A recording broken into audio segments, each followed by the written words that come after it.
하나님의 계산 방법으로 살아갈 것인가 제목이 주어졌는데 이미 제목 보고 답을 여러분 다 가지고 있을 거예요. 하나님의 계산 방법으로 살아가야 됩니다.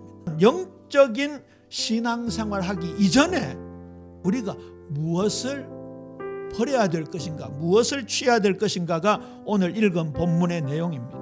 여러분, 우리의 신앙생활이요 지금으로 끝이 아닙니다. 우리가 앞으로 살아가야 될 나를 계수할 지혜가 필요한데요, 나의 믿음이 성경적으로 참 신앙생활이 맞는가?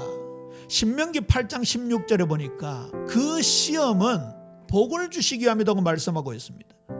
내 조상들도 알지 못하던 만나를 광야에서 내게 먹이셨나니 이는 다 너를 낮추시며 너를 시험하사 마침내 내게 복을 주려 하심이었느니라. 시편 66편 10절입니다. 하나님이여 주께서 우리에게 시험하시되 우리를 단련하시기를 은을 단련함 같이 하셨으며, 그 단련한다는 말을 거꾸로 얘기하면 연단입니다. 우리가 그 과정을 통해서 우리 믿음이 점점 더 성장해야 되겠죠.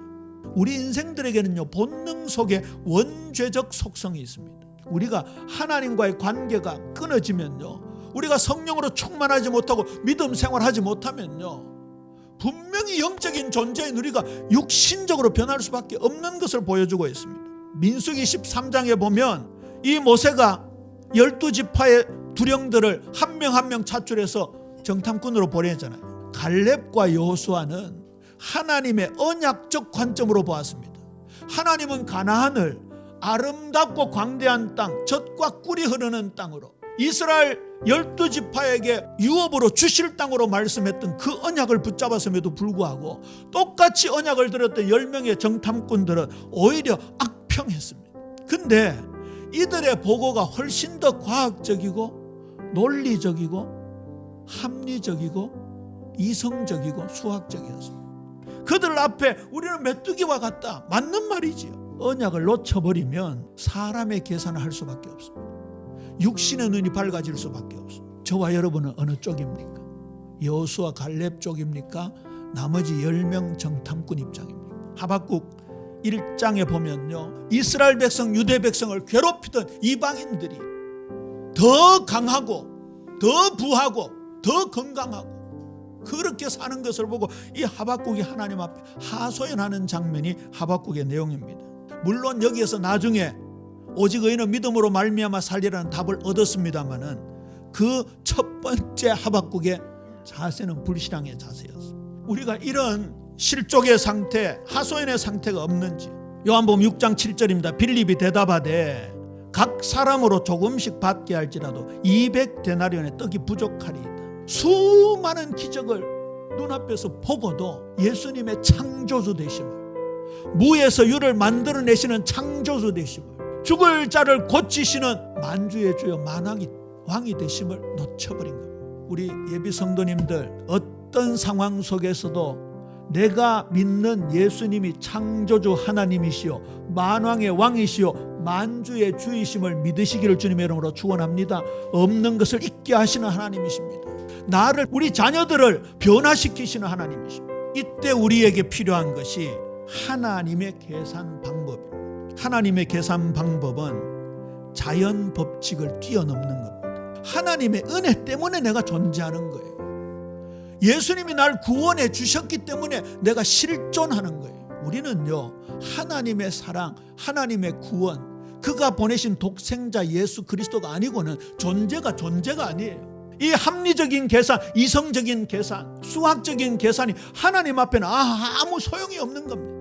예수께서 떡을 가져 축사하신 후에 앉아있는 자들에게 나누어 주시고 물고기도 그렇게 그들의 원대로 주시니라. 그들이 배부른 후에 제자들에게 이르시되 남은 조각을 거두고 버리는 것이 없게 하라 하시므로 거두니 보리떡 5개로 먹고 남은 조각 12바구니에 가득 찼다. 그렇게 되어 있습니다. 없는 것을 있게 하시는 우리 주님의 능력입니다. 이 계산을 가지고 살라고 하나님께서 인간의 계산, 인간의 방법 버리라고 말씀하시는 겁니다.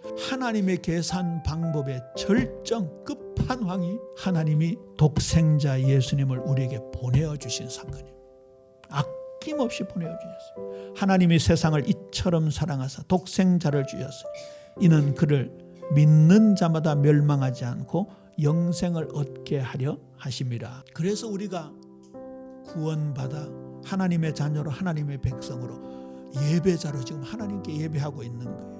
오병이어 기적의 결론 부분에 도달하기 위해서 우리가 무엇을 버려야 할 것인가, 그걸 보여주는 거예요. 결론을 내립시다. 우리 삶에 이 말씀이 적용돼야 됩니다. 올바른 계산이란 건 무엇입니까? 내가 인간의 계산, 사람의 방법으로 계산하고 있는 것이 하나님의 계산 방법과 거리가 멀어도 너무 멀다고 한다면 회개해야 되는 거예요. 우리의 신앙생활의 패러다임을 바꾸는 거예요. 내가 가지고 있는 신앙생활 아니다고 내려놓을 수 있어야 돼요. 하나님의 생각과 우리 생각은 차이가 나도 너무 차이가 나잖아요. 너희 안에 이 마음을 품으라. 곧 그리스도 예수의 마음이니 하나님의 생각이 내 머릿속에 들어와야 되고 하나님의 마음이 내 마음에 들어와야 되는, 그게 진짜 신앙생활인 거예요. 잠언 11장 24절 25절에서는 구제를 좋아하는 자는 풍족하여질 것이요 남을 윤택케 하는 자는 자기도 윤택하여지네. 이게 하나님의 방법이에요. 누가복음 6장 38절입니다. 주라 그리하면 너희에게 줄 것이니 곧 후히 되어 누르고 흔들어 넘치도록 너희에게 안겨주리라. 믿음이 더욱 성장한 바울의 고백을 보세요. 나에게 이르시기를 내 은혜가 내게 족하도다. 예수님의 은혜가 바울 너에게 족한 것이다. 이는 내 능력이 약한 데서 온전하여짐이라 하신지라.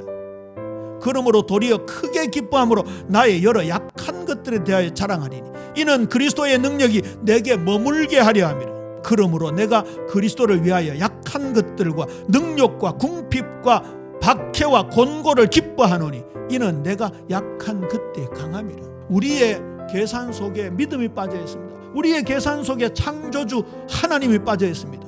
우리의 계산 속에 하나님의 은혜가 빠져 있습니다. 우리의 계산 속에 믿음이 빠져 있습니다. 오늘 내 계산 방법, 사람의 방법 버리고 주님의 방법, 하나님의 계산 방법 딱 가지고 앞으로 나올 영적인 말씀이 전부 우리 사랑하는 성도님들 나의 것 되어지는 은혜 풍성하게 되기를 주님의 이름으로 축원합니다.